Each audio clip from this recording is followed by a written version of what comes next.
kick off our afternoon program, we have, as I mentioned, Dr. Wayne Weingarten, who is a PRI Senior Fellow in Business and Economics and Director of PRI's Center for Medical Economics and Innovation. Wayne has been with PRI for, 13 years? We stole him from Art Laffer after we worked with Art and Wayne on a project, and Rowena and I loved Wayne, so we stole him away to work, and he's still doing such a great job. Wayne is going to this afternoon give us a sneak preview of PRI's new Spending Watch initiative, which we're launching this very week. As Wayne is going to discuss, our new project will shine the spotlight on how major items in the state budget and high-profile legislation being debated will impact outmigration, unemployment, taxes, and the economy. And we will be able to put ourselves and our analyses in real time, right as debates are happening at the state capitol. Wayne will detail today just how much also reparations will impact your pocketbook. Actually, your jaws will drop when you hear Wayne's analyses. Please welcome to the podium Dr. Wayne Weingarten. So good afternoon, everyone. It's really great to be here with you. It's a little intimidating getting up after Steve. He was just so fantastic. And to talk economics, you guys have eaten good food, and now we're going to talk fiscal policy and economics. So I'll try to keep you awake, and we're really excited about this initiative. And it's actually, I think, exactly what Steve was saying. We're the fifth largest economy in the world. And when you look at how across the street, how we set our policy, it's absolutely terrifying. And Tim and I, we were having a conversation. I was actually walking my dogs, and we were talking, and we were just overwhelmed with just the fact that there's absolutely no analysis. Talking about accountability. There's no accountability. There's no adults in the room when we're talking about what we want to do. It's all based on, oh, wouldn't it be great? You know, or we should do this. But no one's actually asking kind of that adult question of, well, what does this mean? Can we afford it? And we also have in California, and this is something kind of the basis from what we're trying to do is we have this volatile budget. And you know, right now, Governor Newsom, he's using that as an excuse. But no other state in this country has a budget that's as volatile as California. We have these periodic fiscal crises, and these fiscal crises they're absolutely predictable, they're absolutely avoidable, and it's actually a dereliction of our responsibility to not be changing what we do. I mean, if you keep touching the stove and it's hot, maybe it's time to stop touching the stove. So, when Tim and I, we were talking about this, and we said we need to do something about it. And so the whole idea was to create pieces, kind of two different parts of it. But to create pieces that begin to kind of address some of the things that we've just done that are just ridiculous. And I threw up two examples. The first one is minimum wage for healthcare workers. And there's just, it's amazing the amount of just economic ignorance that goes on when you're talking about the minimum wage. You know, and I always go back, I think this is a Reagan retort, which is absolutely, I think, perfect, which is, you know, what's wrong with you? If minimum wages work, why are we stopping at $25 an hour, right? Why not 50, 100? You know, it seems to me if you can implement these and not have a bad impact, then you know we should be going much higher. And so, but nevertheless, we implement the policy. But in California, when we implemented it, nobody went and did the work. Nobody asked you how much is this going to cost. Well, after we passed it, somebody did it. We found out it's going to cost $8 billion. You know, you think that may be something we'd want to know prior to passing, right? Just perhaps. It's the same thing with, and I actually, when I told my wife this, we just moved to California 3 years ago, so we're kind of one of the contrarian salmon swimming upstream. But the bill that we just passed to make our electric bills progressive. And I guess it makes sense, right? We have a progressive tax system. We should have a progressive electricity bill as well. It's absolutely ridiculous. It's absolutely unworkable. No analysis was done prior to doing this. And lo and behold, what are we doing? There's now proposals that are being put out there to repeal it because it's unworkable. And ironically, it's also inconsistent with their whole global climate change policies, right? If the whole purpose is to get people to economize on electricity use, maybe we shouldn't be subsidizing electricity use. I mean, if we're gonna have a bad policy, at least be consistent. But I guess that's too much to ask for. So, but when Tim and I were talking about this, we're like, this is untenable. And so what we came up with is an idea. The first thing is, and I won't bore you with kind of the details, but we came up with a very straightforward kind of budget and tax model. We took the IRS data on people's income, so we know what people are making. We know how that changes. We have all the economic studies that say if you raise taxes, what happens to income and the follow-on effects. And so now we wanted to put ourselves in the position that when you have something going on over there, that we'd be able to respond, that we'd be able to put onto the floor. They can ignore it if they want, but at least put some numbers out there to try to get people to at least say, if you're going to do this policy, what's the cost? Have you considered this? And just have some sort of adult conversation about kind of these really important policies. And that's the goal of Spending Watch, right? Is to some of it is going to be reactive. So we've just done our first two, one responding to the governor's budget, and one talking about reparations. And as Sally said, the reparations one is terrifying, absolutely terrifying. But we also hope, just in Steve's spirit, to be optimistic, to actually maybe put some good thoughts out there, and this is something once the legislature kind of slows down in the summer, start really benchmarking what we do. Right, we're talking about there's a new initiative for $1 billion for veterans who are homeless, and the fact that the veterans are homeless is an absolute travesty. But to think that we're not spending billions of dollars on homelessness already, and that's the problem. Again, no perspective. We need $1 billion to solve homelessness, but we're spending $10 billion, and homelessness is getting worse.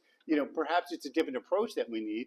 And we're going to talk about Dignity Moves later, and that there are fantastic private sector solutions that can really help address homelessness. But just throwing another $1 billion isn't the answer. But we need to put out actual facts. We need to put something down that says we can't legislate by intentions. We have to actually have kind of realistic outcomes in terms of what's happening. So I wanted to kind of give you kind of a quick walkthrough, and both of the Spending Watch 2 pages, short reads, are in the bags. But I just to kind of give you a sense and kind of why we're so excited about it, talk about what we've done with both of these. The first thing we wanted to look at is the governor's budget, right? And we're going to be doing this on every annual basis. We're going to be examining with the governor's budget. We're going to be looking at the May revision, just constantly watching and putting out kind of what we hope is that kind of that free market perspective of how do you kind of have a more stable budget and a more effective budget. And the idea is the state can do better with less. And that really needs to be their mantra. If they want to do worse with more, they need to be thinking about how do we do better with less. And if you're a private sector, that's what you're doing. You're spending your career doing. How do I get greater efficiencies? Questions they never ask, right? Across the street, it's judged by your success is judged by how much you spend.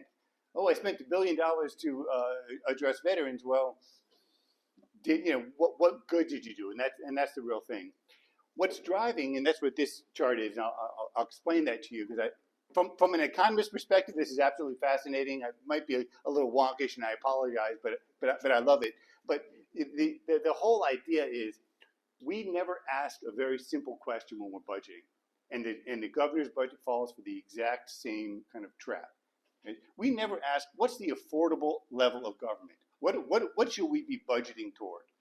And the dotted line in this, if you can see it, there's a dotted line right by around 8%. And basically, that's about where we tend to go after our fiscal crises, is around spending, total expenditures, all funds, not just general fund. The general fund is becoming a smaller and smaller part of how we spend our money, more is in these special funds. But we end up spending around 8% of our personal income. And that actually, when you look at the data, that's actually kind of a pro-growth, kind of maximizing our prosperity type of spending level. But what you can also see, and that's what that red solid line is it's kind of like a roller coaster, which would be great for Disneyland, not so great if you're actually budgeting. And every time you see a crash, and we kind of go from all the governors, back from Jerry Brown, 1975, and just keep going forward up into our current governor, Gavin Newsom. And you can see that we end up with our volatile tax system, right? And when money comes in, we get really excited and we spend it all, and government becomes incredibly unaffordable. That unaffordability crashes with the economy. I mean, this is just an inevitable pattern that we see. the economy crashes, the budget crashes, we have a fiscal crisis. We solve the fiscal crisis to only get back on that roller coaster again, and we have the same pattern over and over again. And you can just see kind of over time, each one of these drops you can see is associated with a fiscal crisis. And I know Tim has lived through, I think, what, two of these crises you lived through.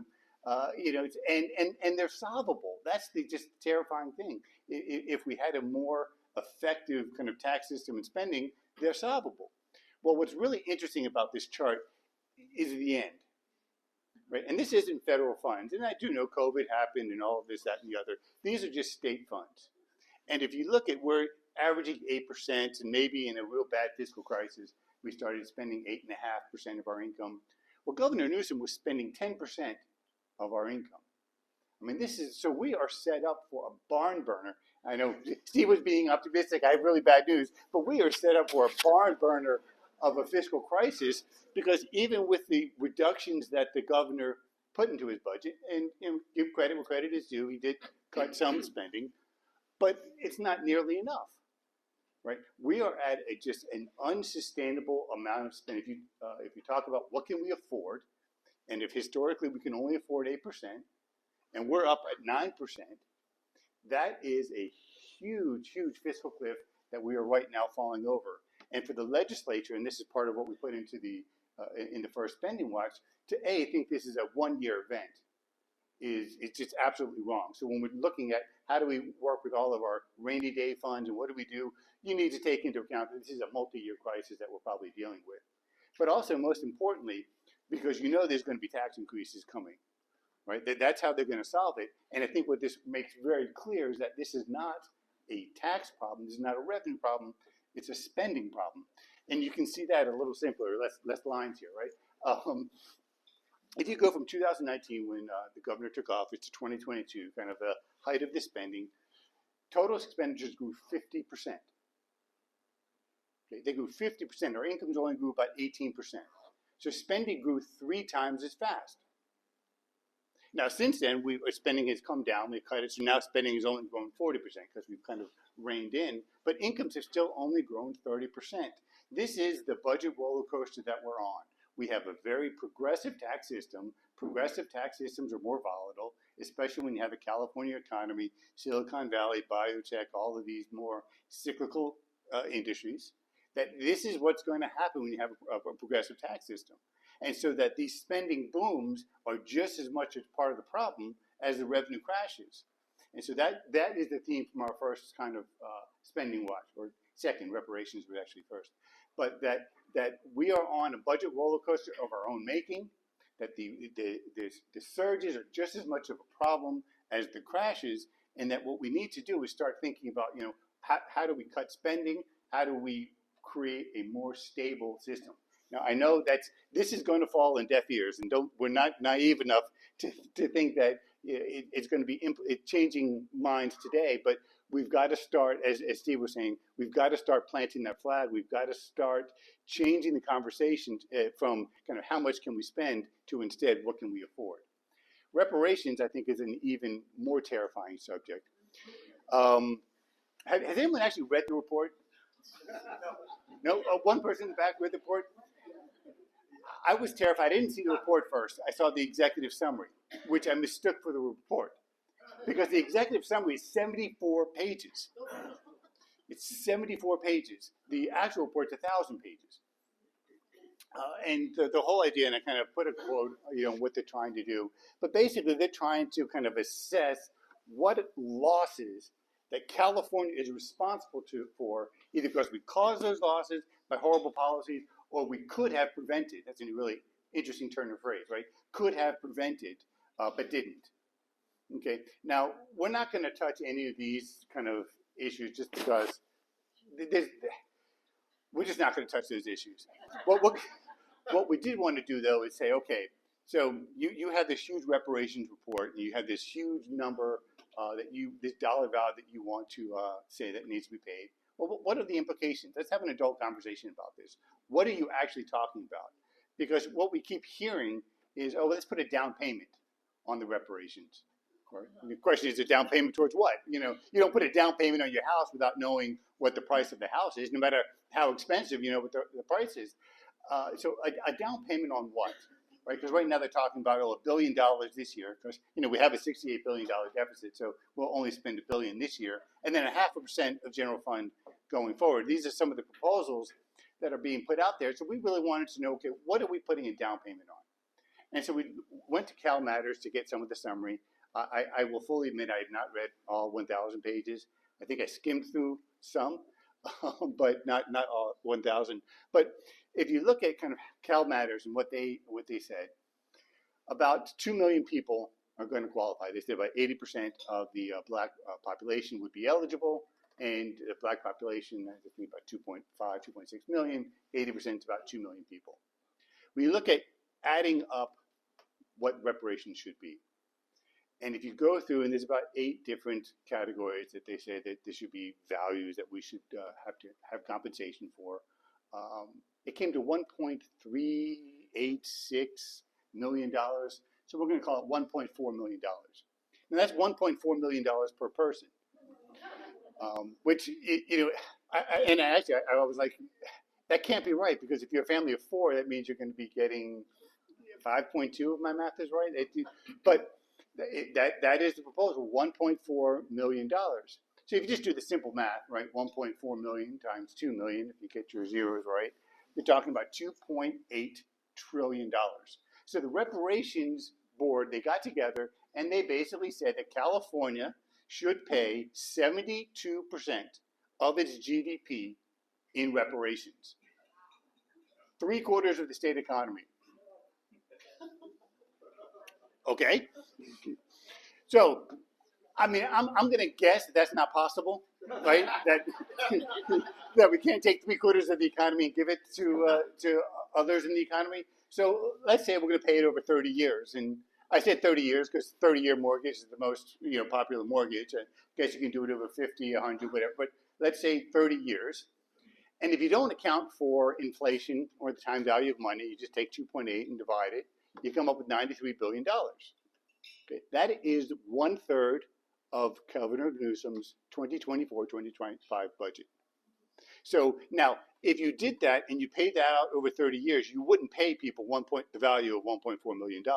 You'd be paying them something significantly less. So if you want to be true to the reparations report, you have to pay them $182 billion a year, or 2/3 of the budget. So basically, we can't even figure out how to get the budget back down to 8%. But don't worry about that.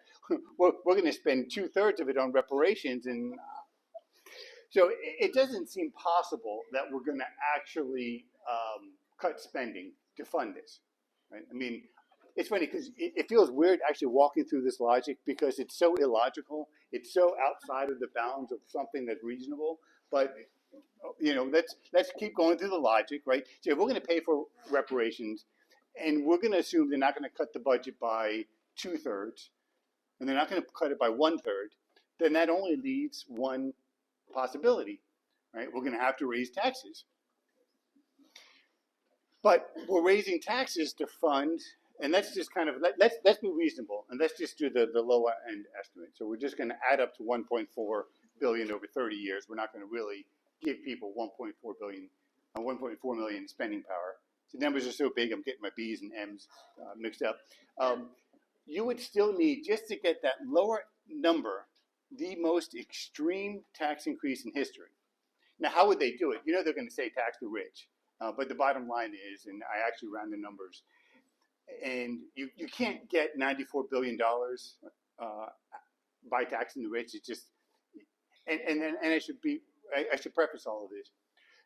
Economic models, the only way they work is that basically, what's the relationship from the past, right? So you look at kind of how things responded in the past, and you say, if past is prologue, this is going to be the outcome. I mean, we love to put lots of equations and do lots of fancy things, but in essence, that's all you're doing. You're saying, okay, if past is prologue, what's going to happen? Well, when you've never had something this extreme, all of our historical experience is probably not worth that much. It's probably going to be a much more extreme economic catastrophe. But that's all we have to go on. So we're going to just kind of look at that past. And they haven't, of course, and this is the problem. We talk about how we need to implement reparations, but there's no reasonable proposal to tell us what that means, right? So we're going to just assume that we're going to do an across-the-board tax increase across our three major taxes, right? Our personal income tax, our sales tax, and our corporate income tax. Mind you, our corporate income tax hasn't been raised in decades. It's 8.84%. But in order to get close to that 93 billion, in the model it came out to 95 billion, you have to do a 3.25 percentage point increase, okay, across the board. So the 1% rate would go to 4.25. The 2% rate would go to 5.25, all the way down to the personal income tax. So if you're unlucky enough to be a millionaire in California, you'd be paying 16.55% of your taxes just in the state income tax. Then, of course, you have the 35% federal tax, and you have the 2% or 2.9% kicker, because that's going to keep going on. So you're going to be paying well over 50% of your income in taxes at the highest rates. We're also going to tax corporations at over 11%, and we're going to increase the sales tax to over, including the statewide local tax, to well over 10%, 10.5%, almost 11%. So 11% sales tax. The average, right? The average family is paying 9% income tax. Corporations are paying 11% tax. So this is going to be the economic kind of incentives of the state, and that's, mind you, a 50% increase in the tax rates for the average family on income tax. It's a 50% tax increase on your sales tax burden. So, you know, percentage points kind of get confusing, but in actual dollars, you're increasing these by half for the average family. That's going to have implications. That's going to be bad for the economy. That's going to be bad for jobs. And when we ran it through the model, and with the caveat, right, that we have no experience of something this dramatic, this huge of an increase, what we see is, okay, if the economy is kind of growing like this, and we implement the policy so it's going to grow slower, just in 5 years, the economy is going to be 11% smaller, based on our model. When you're talking about incomes, they basically stagnate. They're going to be about 6% smaller, right? We're going to have almost 5% fewer jobs in the state. And to me, what's most terrifying, and what is clearly understated, is that 1.8 million people will have left the state during that time. You know, ideally, I'd like to fudge it and say, you know, about 25 million, 30 million people leave the state. I don't know. It's hard to believe that that would be the only impact. But again, we're talking about something so extreme. And so that this is kind of, I think, really sums up what we're really hoping Spending Watch can do, is that if you want to talk about reparations, fine. That's great. That's, you're duly elected, but you can't talk about it, or you shouldn't talk about it. I guess you can do whatever you want, but you shouldn't be talking about it in a vacuum. You shouldn't be talking about it without knowing what the costs are, both in terms of the budget and in terms of the economy and in terms of how you're going to impact families. Because under this proposal, you're destroying, as opposed to what Steve wants to do, if you do this, you're going to destroy the California dream. You're going to make it completely unaffordable for families. You're going to encourage families to leave, and you're going to just make it impossible. Housing doesn't matter what goal you're trying to achieve. You just wouldn't be able to. And so that's, like I said, the goal of Spending Watch. The first two, both those topics are in the bag, and we're really excited and hoping that we'll be able to at least make politicians consider the actual costs of some of these proposals they're putting out there.